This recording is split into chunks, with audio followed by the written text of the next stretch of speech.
आज की ऑनलाइन कक्षा में आप सभी का स्वागत है। जैसा हम पिछली ऑनलाइन क्लासेस में पढ़े थे, आज हम उससे आगे पढ़ेंगे शांति शिक्षा एवं सतत विकास में। आज का हमारा शिक्षण बिंदु है बालक के जीवन में परिवार की भूमिका। आप सभी डीएलएड प्रशिक्षु हैं और जब आप एक शिक्षक बनेंगे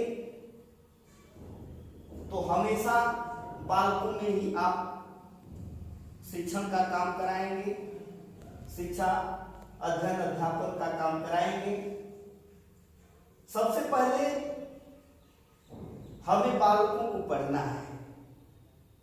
बालक की गतिविधियां, बालक के अंदर जो भाव उत्पन्न हो रहे हैं, इन सब भावों को एक सफल और सजग अध्यापक बिल्कुल नजदीकी से अध्ययन करता है। उन पर बालक के जीवन में परिवार की भूमिका, ये जो पॉइंट है यह बहुत ही इंपॉर्टेंट है। यह बीटीसी डीएलएड 4 सेमेस्टर के 2018 में भी एक प्रश्न पूछा है, 2016 में भी आया था एक प्रश्न कि बालक के जीवन में परिवार की भूमिका पर प्रकाश डालिए। बालक परिवार का एक सक्रिय सदस्य होता है। बालक परिवार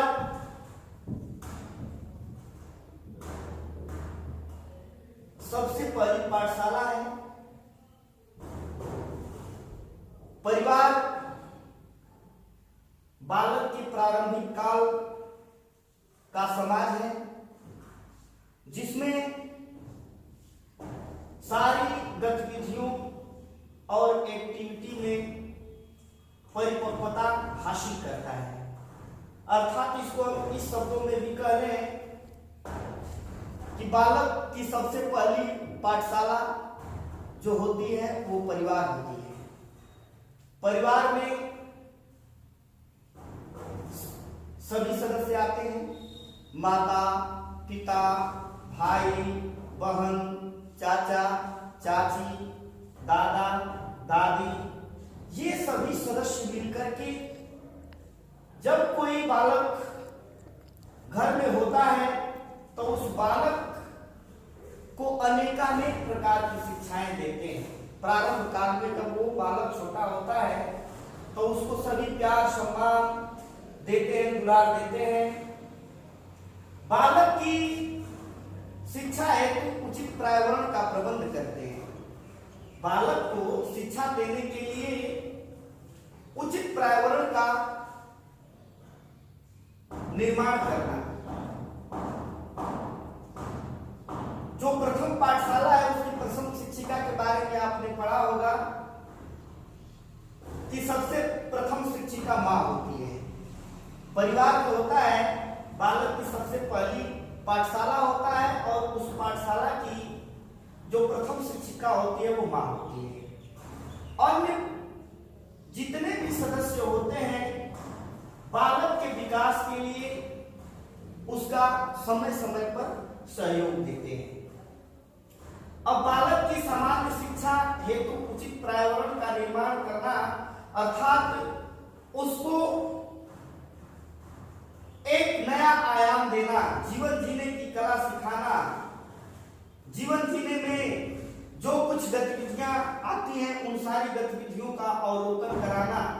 क्योंकि बालक जब परिवार से ही सब कुछ सीखता है, परिवार में बोलने सीखता है, परिवार में चलने सीखता है, परिवार के साथ हंसना सीखता है, परिवार के साथ खाना सीखता है, परिवार के साथ उन तमाम गतिविधियों को आत्मसात करता है जो जीवन के लिए उपयोगी है। बालक का सामाजिक एवं नैतिक विकास भी परिवार से ही प्रारंभ होता है। बालक का सामाजिक एवं नैतिक विकास, जब बालक छोटा होता है, यदि घर के सदस्य उस बालक को अपने पास रखें तो वो उतना संतुष्ट नहीं रह पाता, क्योंकि वो अपने आप को कैद समझने लगता है। धीरे धीरे वो अपने समाज के प्रति आकर्षित होता है, अर्थात छोटे छोटे बालकों के समूह में जाना, घर परिवार के सदस्यों के साथ मिलजुल करके खेलना, कुछ ऐसे नैतिक गुण विकसित होते हैं जिनसे वो एक दूसरे का सम्मान सत्कार कर पाता। वो बालक का सामाजिक और नैतिक विकास कहलाता है। आरंभ काल में बालकों में अनुकूलन का विकास होता है। अनुकूलन का विकास से तात्पर्य है बालक में जो कुछ सीखने की क्षमता होती है, जो अभिव्यक्ति होती है, वो उस पे ढलने का काम भी करते हैं। बालक में सजगता, सृजनात्मकता की कड़ी भी जुड़ी होती है।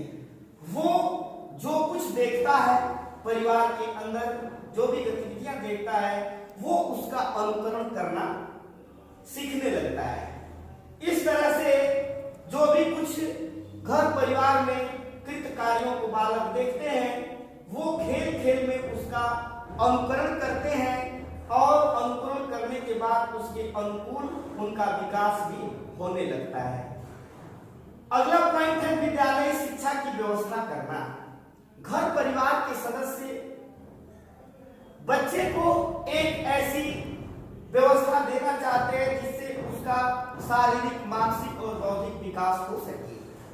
शारीरिक विकास के साथ साथ बौद्धिक और मानसिक विकास, यह बहुत ही महत्वपूर्ण है। शारीरिक विकास के लिए पोषण आवश्यक है। शारीरिक विकास के लिए पोषण, पुष्टाहार और ऐसा भोजन जो शरीर की तंदुरुस्ती और शरीर को हिष्ट पुष्ट बनाए रखने में सहायक हो, फल फ्रूट्स वगैरह, ये इसमें विद्यालय शिक्षा की व्यवस्था के अंतर्गत आते हैं। अब विद्यालय शिक्षा में वो अनेक प्रकार की ऐसी शिक्षाएं देना चाहते हैं जिससे उसका भविष्य उज्जवल हो सके। भविष्य उज्जवल करना का मतलब कि जैसे बालक की रुचि होती है, जिसमें उनकी अधिक रुचि होती है, उस रुचि के अनुसार घर परिवार के लोग बालक को उसी दिशा में भेजने का काम करते हैं जिस दिशा में उसका रुचि। व्यवहारात्मक शिक्षा देना, यह बहुत ही जरूरी है कि बालकों को हम व्यवहारिक शिक्षा दें। व्यवहार, जो जिस समाज में हम रहते हैं उस समाज में व्यवहार का होना बहुत ही आवश्यक है। यदि व्यक्ति के पास व्यवहार नहीं है तो उसके पास शिक्षा का कोई माने मकसद नहीं रह जाता, क्योंकि शिक्षा के साथ साथ व्यवहार कुशलता का होना बहुत आवश्यक है। इसी के साथ अनुशासन की शिक्षा देना। हम सभी अपने घरों में अपने बालकों को शिक्षा देते हैं और शिक्षा के साथ साथ संस्कार देते हैं। संस्कार के साथ साथ अनुशासन बनाए रखने की भी हम उनको सुझाव देते हैं, उनको अनुशासन में रखने का प्रयास करते हैं, विशेष निर्देश देते हैं कि बच्चे अनुशासन में रहें, जिससे उनका जो जीवन है वो सन्मार्ग पर चलने के लिए वो प्रेरित हो और किसी भी प्रकार से वो बुरी संगत से बचे, कोई ऐसा कृत्य कार्य न करे जिनसे उनके और उनके परिवार समाज का नाम कलंकित हो, दूषित हो। इसके साथ साथ ही कर्तव्यनिष्ठता की शिक्षा देना। देखिए, ये बहुत कर्तव्य निष्ठता शब्द बहुत ही अपने आप में महत्वपूर्ण है। व्यक्ति को कर्तव्यनिष्ठ होना चाहिए। जब तक कर्तव्यनिष्ठ नहीं होंगे तब तक हम शिक्षा प्राप्त करने में अक्षम रहेंगे। शिक्षा प्राप्त भी हो गई है, कर्तव्यनिष्ठ नहीं है, अनुशासन में नहीं रहते हैं, संस्कार नहीं है, तो सारी शिक्षा बेकार है। इसलिए बालक को सर्वांगीण विकास कराने के लिए परिवार की सबसे बड़ी भूमिका होती है, सबसे बड़ी जिम्मेदारी होती है, और परिवार के सभी सदस्य मिलकर के बालक के सर्वांगीण विकास का जो दायित्व है उसका निर्वहन कर सकते हैं। बच्चों को प्रशिक्षित कर सकते हैं, उनको अच्छी शिक्षा देकर के एक संस्कारवान भारत के निर्माण में अपना सहयोग दे सकते हैं। बालक के जीवन में जो कुछ घटनाएं घटित होती हैं वह उसके लिए नवीन होता है, नया होता है, और उस नवीन ज्ञान को परिमार्जित करके आगे का ज्ञान वो धारण करते चला जाता है। आज हम शांति शिक्षा एवं सतत विकास के इन्हीं पॉइंटों के साथ फिर मिलेंगे अगले दिन अगले नए टॉपिक के साथ। तब तक आप सभी का बहुत बहुत धन्यवाद।